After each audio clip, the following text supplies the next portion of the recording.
So Shakespeare is my favorite playwright of all time, ever, and I'm making a career directing these plays. So I deal with this question a lot of traditional Shakespeare and not traditional Shakespeare. And for my personal taste, I avoid the word traditional. I think it's a little misleading to use that word. What I think people mean when they say traditional is Elizabethan period, Elizabethan setting, Elizabethan costume. However, that's in my mind not traditional, because what Shakespeare was doing was setting these plays contemporary to his time.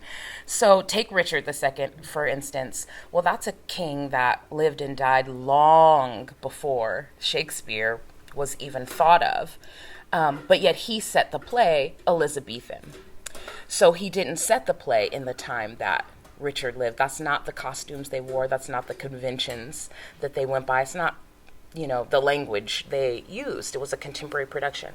So for me, I'm kind of a little bit snarky, but for me, I say, oh, well, then this is traditional Shakespeare, right? To put it in modern dress, contemporary clothes for a contemporary audience, to lean into that kind of point of entry for our contemporary audience. So sometimes when I'm being a little bit of a brat, I'll say, no, this is traditional to do it this way.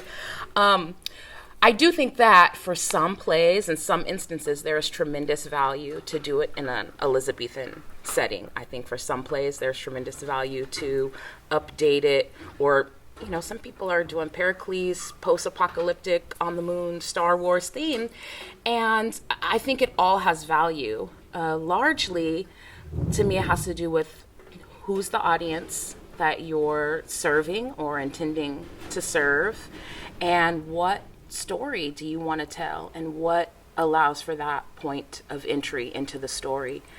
With our 12th night this season, it's neither Elizabethan or contemporary. It's set in 30s Hollywood, because that director and that team thought that there was a kernel in the text that they could explode by setting in that period. So for me, it's like, what play are we doing first, and what's the best way to tell that story? With Merry Wives for next season, I think some people will be happy to hear that it will be Elizabethan costume, sort of. The kernel for me, well, first of all, I'm like what I say, a hopeful romantic. And to me, this is a love comedy. It's a rom-com. So that's the true kernel, was in that I want to chase the love stories. The legend of Queen Elizabeth saying, write me a play where Falstaff's in love, I feel like gives me license to really want to investigate where love lives in this play. And I don't know that it's with Falstaff. I don't know that he's in love, but there is a young couple that's in love, and they kind of break the rules to be together. And then we have these married couples that are modeling adult love and responsibility and partnership and what that looks like. And then a bunch of crazy suitors running around the town too. So I was really interested in the love story. Now, a given of the project is that we're doing it outside on the Allen Elizabethan stage, and there's, that 4-story Tudor facade. It's not going away.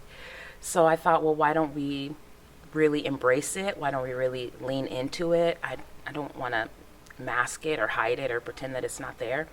So I thought, well, why don't we just set it Elizabethan? And I have my own kind of aversion to what that sometimes means. So I don't want it to feel heavy or drab or restricting. So we are going to innovate a little bit with textiles, colors, prints.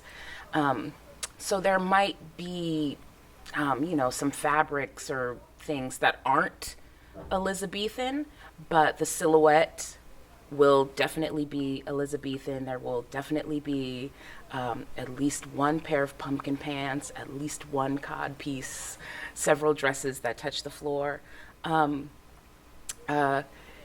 because the environment is already there to help us explore that. I would encourage audiences to always approach the work with an open mind. That's any play ever. But I certainly get in my moods too, where I'm like, why did they make that choice? So I understand that.